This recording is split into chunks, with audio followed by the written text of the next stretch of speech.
안녕하십니까. 조선일보 경제부의 박사기자 방현철입니다.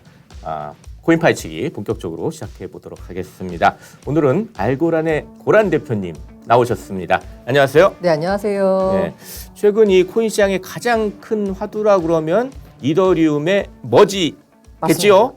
머지. 네. 네. 그래서 오늘 머지 관한 얘기를 많이 좀 준비해 오셨어요. 보니까. 아무래도 가장 관심이 많을 것 같아서 네. 제가 인기 있는 뉴스로만 뽑아왔습니다. 세 가지 키워드로 준비해 오셨는데 어떤 건지 좀 먼저 소개해 주시죠. 네, 일단 머지 이후 가격은 음. 가장 궁금하실 것 같아요. 가장 궁금하죠. 네. 투자자분들이. 두 번째가 이더 W 어찌하리요? 네. 이더 W? 이더 W 많이 안 들어보신 분들도 있을 텐데 좀 자세하게 좀 알아보죠. 네. 세 번째는요. 한국 거래소가 코인 거래? 네. 라고 물음표를 달아봤습니다. 예, 이 세 가지 키워드 가지고 한번 하나하나 코인 시장 이슈를 파헤쳐 보도록 하겠습니다. 첫 번째, 머지 이후 가격은입니다. 네. 이더리움 머지 이후에 도대체 가격이 어떻게 될까? 이더리움 이미 많이 올랐어요. 이더리움이. 맞아요. 이 머지에 대한 기대감 때문이다 뭐라는 분석이 있는데요. 네. 그 머지는 많이 얘기해가지고 지겨우실 것 같지만 한 번만 더 말씀드리면 네. 합의 메커니즘을 이더리움의 합의 메커니즘을 작업 증명 POW 방식에서 지분 증명 POS 방식으로 바꾸는 건데요. 작업 증명은 비트코인과 같다라고 보시면 될 것 같고요. 네. 이 포스 방식은 일종의 약간 주주총회 열어서 투표하는 것 같은 느낌이에요. 지분을 가진 만큼 뭔가 의결권을 행사하는 네. 이런 느낌. 머지가 언제 이루어지냐라고 보면요. whenmerge.com에 가시면 확인이 됩니다. 주셔야 할 게 when이 네. WEN입니다. 네. 한국어 웬이 아니군요. 네네. WEN이군요. WENmerge.com에 가시면 확인이 되는데 이게 그 difficult 밤이라고 하는 좀 약간 어려운데 그 난이도가 누적 난이도가 얼마에 도달했을 때 기준이에요. 그래서 정확한 시간은 아니지만 대충 예상해 볼 수 있거든요. 딱 어느 시점에 머지가 되는 건 아니거든요. 계속 뭔가 뭐 하다가 어느 꼭지. 시점은 맞는데 그게 시점 맞아요? 그, 네. 그 난이도가 어느 특정 수준에 이르렀을 때 그러니까 음. 시간 기준이 아닌 거예요. 그러다 보니까 대충 난이도가 그 해당 시점에 이르렀을 때가 언제쯤이다라고 이제 유추해 볼 수는 있는데 그런 식으로. 예. 네네. 예. 그게 우리 시간으로 9월 14일 새벽쯤에 이루어질 것 같습니다. 뭐 15이다 뭐 어쩌다 그랬는데 지금 현재 네네. 상황으로 보면 9월 14일 새벽쯤에 이제 네. 머지가 이루어질 거다. 이게 가장 최근 업그레이드된 시점인데요. 지금까지 머지는 뭐 다행히 순조롭게 진행이 되고 있고요. 네. 그 이더리움 머지를 이제 우리는 머지라는 하나의 업그레이드 과정으로 보는데 네. 이 구체적으로 보면 이게 또 두 개 업그레이드로 나눠집니다. 하나가 벨라트릭스, 하나가 파리스인데 그 일단 그 두 개 업그레이드 과정 중에 6일 날 벨라트릭스 업그레이드가 성공적으로 완료가 됐습니다. 그러니까 머지 성공 확률이 더 높아진 거죠. 그러다 보니까 최근 들어서 더 가격이 오르고 있어요. 약간 불안불안했거든요. 사실 모든 소프트웨어 업그레이드가 중간에 버그가 생길 수 있거든요. 그렇죠. 예. 그 버그를 잡기 위해서 지금까지 수많은 지난한 노력을 해왔는데 테스트넷도 돌리고 그런데도 사고가 벌어질 수 있었는데 이제 거의 진짜 막바지까지 왔다. 정말 성공하는구나 라고 하니까 이제 가격이 오른 거예요. 근데 궁금한 것은 그래서 머지가 정작 기대감 때문에 오르긴 했는데 다음에 가격은 어떨까? 딱 끝난 다음에 그쵸. 어떻게 이게 될까? 궁금하죠. 이게 궁금하죠. 예. 이게 주식시장에서도 그런 얘기가 나오고 있지만 소문에 사서 뉴스에 팔아라. 음. 사실 이 머지 이후에 이더리움 가격도 소문에 사서 뉴스에 파는 약간 이런 게 나오지 않을까라고 이제 걱정을 많이 하세요. 네. 그래서 제가 머지 뭐, 이후에 가격은이라고 해서 알려드린다라고 네. 했는데 어떤 요인들이 좀 작용할지 맞아요. 이걸 체크를 해보면 되겠죠. 사실 뭐. 가격은 예. 뭐 아무도 모르기 때문에. 네, 그렇죠. 근데 다만 제가 다른 변수는 다 똑같다. 뭐 매크로 변수 같은 거는 가정을 하고 예. 수급 측면에서만 보자면 수급에서는 공급이 줄고 수요가 늘면 당연히 가격은 오르는 거잖아요. 그렇죠. 예. 수급 측면에서만 보자면 머지는 확실히 호재가 맞습니다. 그러니까 공급이 줄고 그 수요는 늘 것으로 맞습니다. 지금 예상이 된다 이거죠. 네네네. 예. 일단 공급 측면에서 보자면요. 공급이 줄어듭니다. 그 공급이 줄어서요. 심지어는 마이너스가 될 수도 있다. 그래서 그 사람들이 기대하고 있는 게 뭐냐면 머지 이후에 이더리움은 디플레이션 화폐가 될 거다라는 거예요. 그러니까 돌아다니는 이더의 양이 점점 줄어드니까 어떻게 됐어요? 이더리움 가격은 이제 오르는 그런 기대감까지 갖고 있는데요. 이 앞서 지난해 7월에 EIP 159라고 해서 런던 네. 하드포크 아마 말씀을 많이 들었을 것 같은데 이를 통해서 이제 채굴자들에게 돌아가던 수수료의 상당 부분을 그걸 이제 채굴자들한테 안 주고 이더리움을 소각하는 데 썼습니다. 이더리움은 계속 이더리움 그 블럭이 생성이 되면서 그 블럭 생성에 대한 대가로 이더가 나오니까 네. 계속 이제 이더리움이 발행이 되고 있거든요. 근데 EIP 2159를 하면서 채굴자들에게 돌아가던 그 수수료 물량만큼 뺏어서 그래서 이 발행되는 이더리움을 소각을 아예 시켜버리니까 없애버린다. 네. 그러면 그러니까 공급은 그 발행량이 계속 줄었거든요. 줄겠죠. 예. 그래서 EIP 1559 이후에 그 이전에 이더리움 인플레이션율이 약 4%였어요. 연간 4%가 새로 발행된다라고 보시면 돼요. 예. 그런데 EIP 1559가 되니까 아까 말씀드린 소각을 시킨다라고 했잖아요. 발행은 똑같은데 이걸 소각을 시켜버리니까 실질적으로 세상에 남아있는 이더는 심지어는 마이너스까지 가기도 했습니다. 소각시키는 양이 더 많아서. 소각시키는 양이 많다는 건 이더리움의 거래가 그만큼 활발하기 때문에 네. 수수료가 그만큼 많이 나온다는 거잖아요. 그래서 마이너스까지 달하기도 했어요. 그러니까 인플레이션율이 마이너스다라는 얘기는 공급이 순감한다라는 거거든요. 근데 이제 이더리움 거래량이 이제 되게 많이 좀 시장이 좀 떨어지고 줄면서 거래가 줄다 보니까 수수료 부분이 좀 적어지니까 지금 현재 기준으로 인플레이션율은 다시 3% 후반으로 높아진 상황입니다. 네. 그런데 네. 머지가 머지 이후에 되면 예. 아까 제가 합의 메커니즘을 바꾼다라고 했잖아요. 네. 바꾼다는 의미는 뭐냐면 채굴자들에게 보상으로 이더를 줄 필요가 없어요. 그러면 거기서 그 보상으로 돌아가는 이더, 그러니까 공급이 어떻게 됐어요? 줄겠네요. 예. 그러면 그 기대하기로는 인플레이션율이 제로나 마이너스가 될 것으로 예상합니다. 예. 이게 코인마다 이게 구조가 좀 다른 것 같아요. 비트코인 딱 얼마 발행할 양이 딱 정해져 있는데 이더리움은 이제 이렇게 맞아요. 계속 이제 생길 수가 있는데 요 머지 하고 나면은 오히려 감소할 수도 감소할 있다. 수 있다. 뭐 이런 전망까지 이거 나온다 물론 이거네요. 이제 기대감입니다. 예. 만약에 이더리움 네트워크에서 거래가 활발하지 않다라고 하면 당연히 계속 발행만 되니까 공급은 계속 늘어나게 되겠죠. 하지만 이제 우리가 기대감이 머지 이후엔 더 활발해질 것이다라고 한 거고. 공급 측면 그렇고. 아니 하나가 더 있어요. 또 있어요? 측면에서는.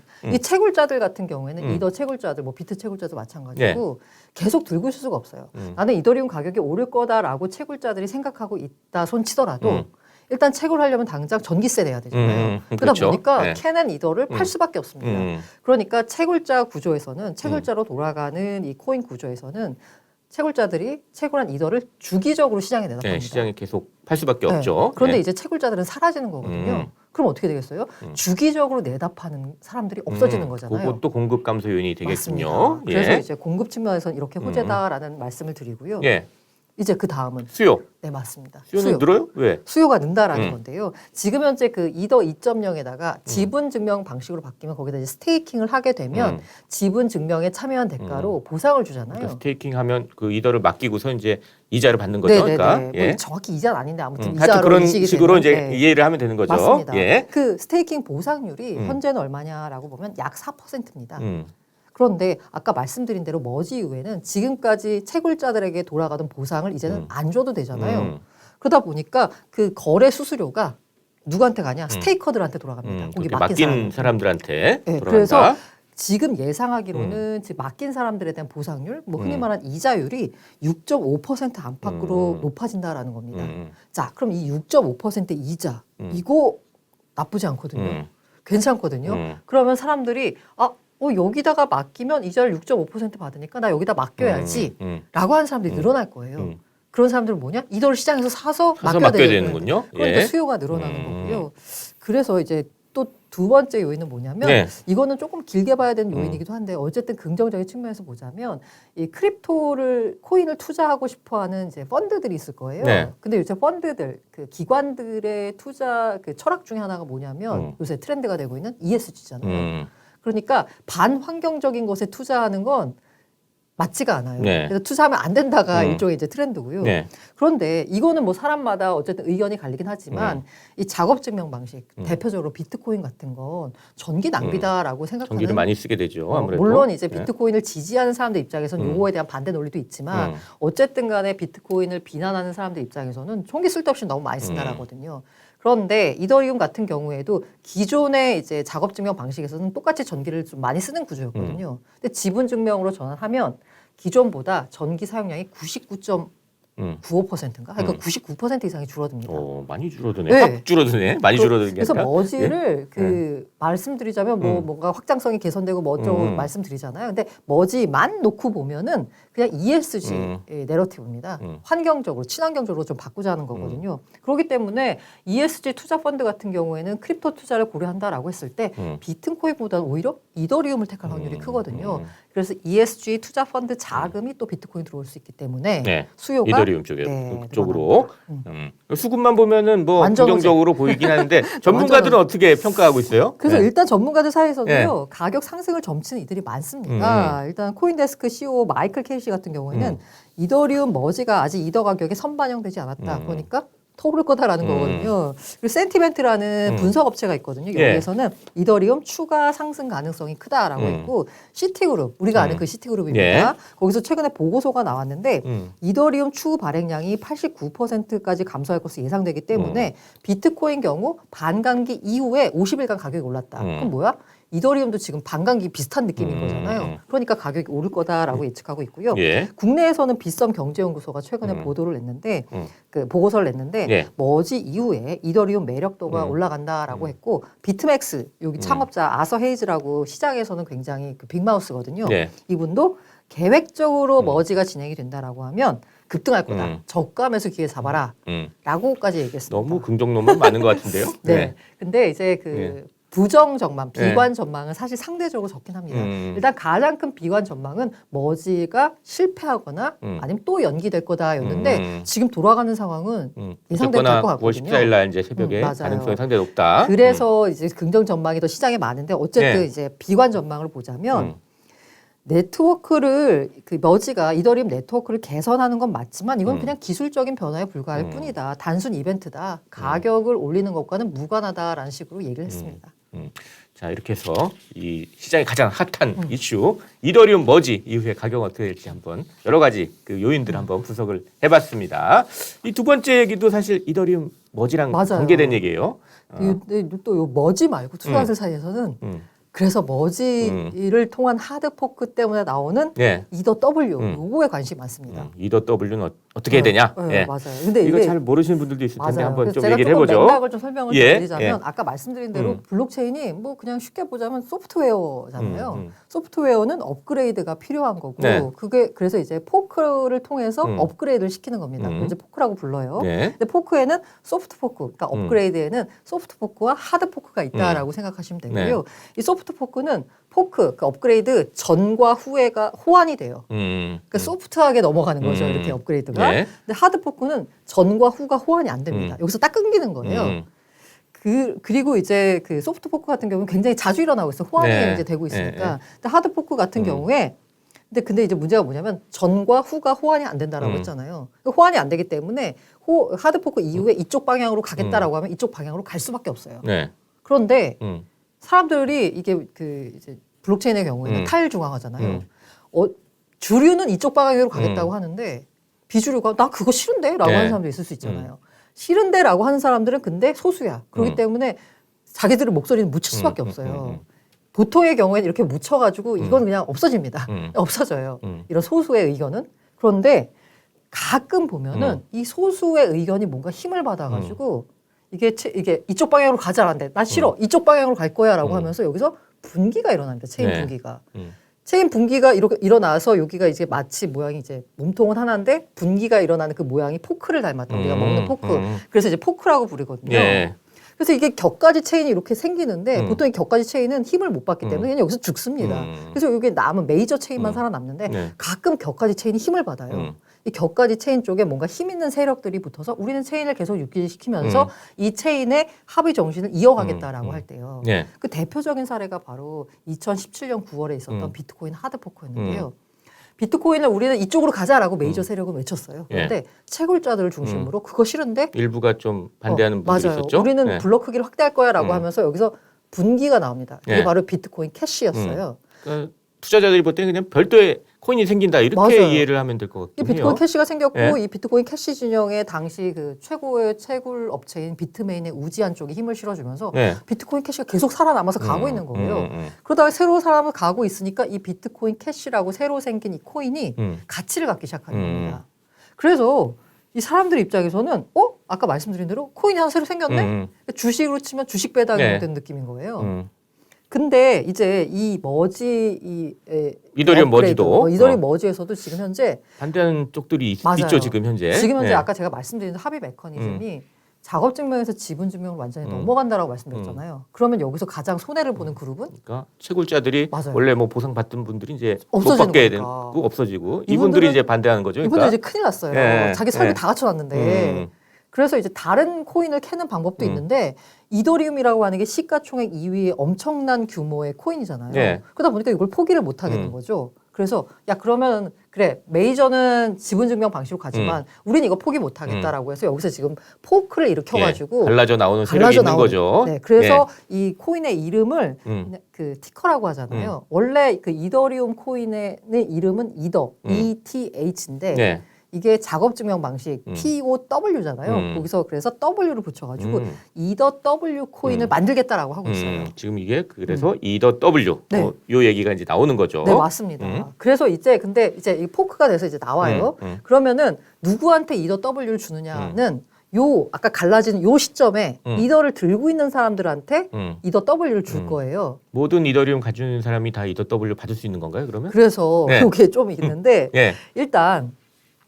일단 요 이더 W가 가치를 가질 것이냐 요건 좀 차치를 하고 네. 일단 모두 받을 수 있느냐 그 부분에 있어서 가장 약간 지금 현재 논란이라기보다는 좀 네. 안타까운 분들이 아까 2.0 스테이킹한 분들이에요. 그분들은 지분 증명 방식으로의 전환에 동의를 하고 거기다 스테이킹을 했잖아요. 그러니까 이더리움을 맡겼어요. 맞아, 그러니까. 예. 맞았어요. 현재. 그러니까 채굴자들 입장에서는 일종의 반대 세력이자 배신자인 거예요. 우리랑 다른 길을 다른 길을 가는 사람들. 이 사람들한테까지 맞아. 줘야 되냐? 안 아니다 준다. 이렇게 생각할 수 있겠네요. 맞아요. 그래서 예. 거긴 안 줘요. 그래서 안 줘요. 그래서 안 예. 줍니다. 그래서 아마 해외 거래소 이용하신 분들이나 예. 저 서비스를 이용하신 분들도 있겠지만 최근에 주요 거래소 최근이 아니라 한 몇 차례에 걸쳐 업비트가 이더 W 물량을 받았어요. 그래서 이제 국내 거래소고 최대 거래소다 보니까 이제 많은 분들이 손쉽게 여기 스테이킹 하신 분들이 있거든요. 요분들한테는 물량이 안 갑니다. 이더 W 에어드랍이 안 돼요. 예. 그런데 그냥 이더리움을 사서 내가 업비트에 들고 있다. 그러면 이더 W 나옵니다. 자동으로? 네, 예. 자동으로 나옵니다. 그래서 지금 현재 국내 거래소 5곳은 예.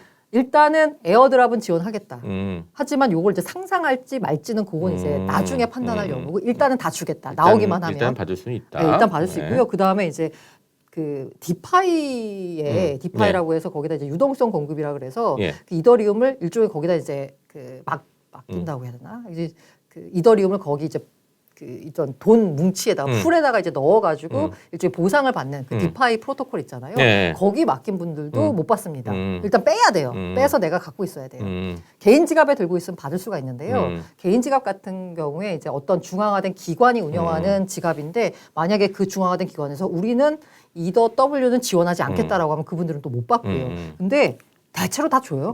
네. 그렇겠죠. 그래서 뭐 크게 예. 걱정 안 예. 하셔도 되는데 이분들도 자기 세력을 키우려고 맞아요, 할 테니까 맞아요. 아무래도 많은 사람들이 받게 할 건데 배신한 사람들은 안 주겠다 이런 얘기인 것 같아요. 예. 배신한 사람도 안 주겠다. 예, 예. 맞습니다. 그리고 두 번째는 그거예요. 자, 아까 제가 요거 갈라진 요 시점에 네. 나온다라고 했잖아요. 그러면 그러니까 머지가 딱 일어날 때 이제 나온다는 맞아요. 거죠. 그 시점에. 예. 근데 이제 문제는 뭐냐면 이 머지 요거 갈라질 때 이 머지에 대한 성공 기대감 플러스 이더 W가 나오네. 그럼 이게 뭔가 가격이 뭔가 생성될 거야 라는 기대감에 아마 가격이 오를 겁니다. 이더리움 가격이. 근데 대체로 이런 식의 이벤트에서 보면 이 스냅샷 직전에 약간의 그 가격이 막 올라요. 요거 받아야 되니까. 근데 요거 받자마자는 이렇게 떨어져요. 네. 왜냐하면 일종의 이제 배당락 느낌처럼 음. 요거 생성되는 이더 W의 가치만큼 약간의 시장에서 약간 저 정도 될 것 같아라고 하는 만큼 가격이 떨어질 거거든요. 그러면 투자 전략이 있습니다. 요거를 계속 들고 있어서 이더 W를 받을지 아니면 요거에 대한 기대감에 가격이 오를 거잖아요. 그냥 여기서 팔고 이렇게 떨어졌을 떨어지면 때 다시 산다. 사고. 예. 요거 이제 이건 뭘 뭐 할지. 자기 전략이죠. 그거는. 네. 근데 아마 개인들 같은 전략이고. 경우에는 이거 여기 참전하는 전문가들 엄청 많거든요. 예. 돈 벌기 쉽지 네. 않습니다. 하여튼 네. 그런 전략들도 네네네. 있다. 알아두면 되겠고. 그리고 예. 받았다. 받았어. 예. 그럼 그거 팔아야 돼요, 말아야 돼요. 이게 또 맞아요. 궁금하네요. 예. 그러니까 언제 팔아야 할까라는 예. 부분인데 만약에 이제 그 코인의 가격은 그 코인 생태계가 얼마나 크냐에 따라서 결정이 됩니다. 예. 나는 이더 W가 잘 될 것 같아. 이더 그 지금 현재 지분 증명 전환하는 그 원래보다라고 생각하시면 계속 들고 가시면 되죠. 장기 투자. 그런데 사실 이더 W의 생태계를 키워줄 만한 개발자들이 얼마나 이 진영에 있느냐? 없어요, 거의. 여기는 그냥 채굴자들의 모임이기 때문에. 그래서 앞서서 비트코인 캐시나 사실 이더리움도 그 이전에 2016년에 그 다오 사태라고 해가지고 이더리움과 이더리움 클래식으로 갈라졌었거든요. 그래서 이더리움 클래식의 그 사례를 보면 예. 받자마자 파는 게 제일 가격이 높더라고요. 네. 그런 전략도 한번 고민해 네. 보시라. 아, 물론 이건 예. 과거의 가격이 예. 그랬다는 거고 뭐 새로 나온 뭐 거 어떻게 어떻게 될지 될지 모르죠, 모릅니다. 일단. 하지만 예. 과거에는 받자마자 파는 게 제일 높은 가격에 파는 전략이었다. 그래서 두 번째도 이더리움 머지 관련된 얘기인데 이더 W 어떻게 할 것이냐. 네. 예, 이 얘기를 해봤습니다. 주로 좀 크게 해서 두 가지 키워드로 다 이더리움 머지 얘기했는데요. 뭐 마지막으로 좀 간단히 좀 하나 네네. 짚고 넘어갈 키워드가 하나 있죠. 예. 그 한국 거래소가 코인 거래하냐 뭐 이런 건데 예. 금융위원회가 화요일 날 정책 세미나를 열었어요. 6일 날 증권형 토큰 발행, 유통, 규율 체계 정비 방안인데 예. 쉽게 말하면 뭐냐면 이 토큰 가운데 증권 비슷한 게 있거든요. 주식과 비스무리한. 예. 이게 뭔가 이 회사가 잘 되면 그 이익을 우리 주주들과 나눠 가질 때 딱 이런 구조의 코인들이 있어요. 그럼 이거는 코인이냐? 증권이냐? 약간 애매하거든요. 그 요 애매한 부분이 증권형 토큰이라고 하는데 예. 사실 국내에서는 딱히 규제가 없기 때문에 뭔가 어떻게 할 게 없어요. 그런데 이제 미국 같은 경우에 보면은 코인 같은 경우에도 이거 증권인데? 라고 하면은 증권 상장 절차 및 자금 모집 절차, 투자자 보호 등 그 네. 규정을 다 적용을 받아야 그대로 되거든요. 따르면 되는 거죠. 네, 그래서 미국에서 지금 SEC가 리플과 벌이고 있는 소송이 바로 그건데 SEC는 리플이 증권이다라고 하는 거고 리플 측은 아니다 이거는 코인이다라고 이제 주장하고 있는 지금 상황인 거고요. 예. 그래서 이제 우리도 뭔가 이렇게 증권형 토큰에 대해서 규제안을 마련을 해야 되는데 그 규제안을 어떻게 마련할지에 대한 세미나가 열려서 일단 초안이 네, 나왔다는 초안이 거죠. 나왔습니다. 예. 그래서 뭐 초안을 보자면 약간 복잡한데 지금 현재 우리 그 블록체인이나 토큰의 약간 큰 틀에서 보자면 취지가 뭐냐면 중간자를 없애서 거래 비용을 최소화하자는 거잖아요. 근데 지금 나온 그 초안을 보면 예. 그 주식 시장에는 중간자들이 그대로 다 있습니다. 그러니까 시장 거래소가 있고 예탁결제원 거기 이제 있고. 또 예탁결제원에서 그 주식 보관하는 데가 있고 증권사 있고. 증권사가 또 매매 네, 중개하고 맞아요. 뭐 이런 식으로 그런 구조 똑같이 이제 똑같이 따르는 만들었어요. 방식으로 하겠다. 그래서 저는 이렇게 나왔다는 약간 거죠. 이렇게 하면 도대체 그 장점, 거래 비용을 최소화한다는 장점이 있나? 이거 주식하고 똑같은 거 아닌가라는 생각이 드는데 어쨌든 그래서 금융위가요 4분기 중에 증권형 토큰 가이드라인을 발표할 예정이다라고 예. 합니다. 그래서 내년부터 전자증권법, 자본시장 법령을 개정해서 이렇게 한다는 거고요. 만약에 그럼 그 전에 있는 건 어떡하냐? 이미 있던 거. 네. 그거는 이제 샌드박스 등으로 시범 시장을 조성해 나간다는 건데 이것도 논란이 많습니다. 앞서 말씀드린 대로 이게 과연 그러면 취지에 맞냐라는 부분 플러스 그럼 원래 있던 애들은 도대체 어떻게 할 거냐? 약간 아직까지 그 문제는 해결이 안 됐습니다. 쥐대다 그 부분은. 네. 일단 증권형 토큰은 우리는 지금 이렇게 제도를 만들어가고 있지만 미국이나 유럽, 싱가포르 이런 데는 이미 다 허용돼 있는 거죠. 그러니까 네네. 예, 법적으로 허용돼 있고. 그러니까 법적인 그 제도가 있어서요. 네. 그 제도 틀에 맞춰서 하면 되는데 네. 우리 그냥 아무것도 없다 보니까 지금 이제 제도를 만드는 네, 만드는 과정에 있는 과정이다. 거고요. 예. 네. 조사해 오신 거 보니까 증권형 토큰의 세계 시가총액이 한 23조 원. 네. 꽤 큰 맞아요. 시장이 형성이 돼 있네요, 일단. 네, 근데 국내에서는 증권형 토큰이 뭐지에 대한 구분 자체도 없기 때문에 진짜 그야말로 지금 백지 상태다라는 네. 거고요. 금융위가 처음으로 뭔가 밑그림을 그렸다라고 보시면 될 것 같습니다. 네, 그렇게 좀 이해하고 가면 되겠네요. 예. 자, 이렇게 해서 세 가지 키워드 가지고 이제 쭉 얘기를 해봤는데요. 이제 시청자, 구독자 여러분께 이제 저희 마무리 인사하고 마치도록 하죠. 예. 네, 이더리움 머지 투자 전략 잘 대응하셔서요. 꼭 수익 보시기 바랍니다. 예. 잘 대응하시기 바랍니다. 9월 8일 목요일 코인 파헤치기 마칠 시간입니다. 유튜브 조선일보 머니 채널에서는 매주 목요일 코인 시장의 이슈를 생생하게 전달합니다. 구독은 물론 알림 설정까지 해주셔서 알찬 정보들 놓치지 마시기 바랍니다. 코인 파헤치기 지금까지 함께 해주신 알고란의 고란 대표님 그리고 저는 조선일보 경제외 박사기자 방현철이었습니다. 그럼 다음 시간에 또 뵙도록 하겠습니다. 감사합니다.